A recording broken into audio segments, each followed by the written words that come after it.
అమరావతి అంతులేని కథ అంటున్నారు వైసీపీ నేతలు. కొత్తగా తెరపైకి తెచ్చిన మావిగన్ కథ ఏంటని అడుగుతున్నారు కూటమి నేతలు. అమరావతి పేరుతో టీడీపీ ప్రభుత్వం అడ్డగోలుగా ఖర్చు పెడుతుందని వైసీపీ విమర్శిస్తే, అమరావతి అంటే ఇష్టం లేకి వైసీపీ రోజుకో కుట్ర చేస్తుందని మంత్రి నారాయణ కౌంటర్ ఇచ్చారు.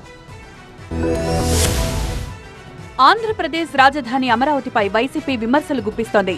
అమరావతి పేరుతో టీడీపీ రాష్ట్రాన్ని అప్పుల పాలు చేస్తోందన్నారు మాజీ మంత్రి పేర్ని నాని. నారా చంద్రబాబు గారిని మళ్ళీ డిమాండ్ చేస్తున్నాం, మంత్రులను డిమాండ్ చేస్తున్నాం. అమరావతి పాపాలు ఇంకెన్నాళ్ళు? అమరావతి అనేది ఒక అప్పుల కుప్పకు అవునా కాదా? అమరావతిలో జరుగుతున్నటువంటి అవినీతి నిజమా కాదా? రైతుల కష్టాలు ఎప్పుడు తీరుతాయి? మావిగన్ అనేది ఈ రాష్ట్రానికి సంపద కాబోతుంది అవునా? చర్చకు సిద్ధం, మీరు రండి. అమరావతిపై వైసీపీ నేతల కామెంట్స్ కు మంత్రి నారాయణ కౌంటర్ ఇచ్చారు. ఏపీ రాజధానిపై వైసీపీ నేతలు రకరకాలుగా మాట్లాడుతున్నారన్నారు. రాజధానిపై ఇప్పటికీ జగన్ కు స్పష్టత లేదన్నారు. అమరావతిపై అసత్య ప్రచారాలను జనం నమ్మరని చెప్పారు.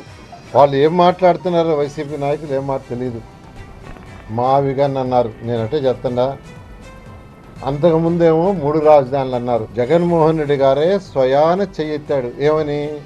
అమరావతి రాజధాని మేము ఒప్పుకుంటున్నాం, 30,000 ఎకరాలు కావాలా, అమరావతి రాజధాని. తర్వాత మళ్ళీ మాట మార్చేసి ప్రభుత్వం రాగానే 3 ముక్కల ఆట 3 రాజధానులు అన్నారు.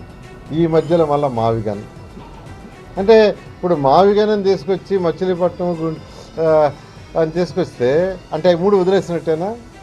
అంటే రాయలసీమను వదిలేశారు, అంటే ఉత్తరాంధ్రాన్ని వదిలేశారు, ఆ కోసం దక్షిణాంధ్ర. ఇంకా రోజుకొక మాట ఇస్తే నాయకుడు ఎలా అవుతారండి?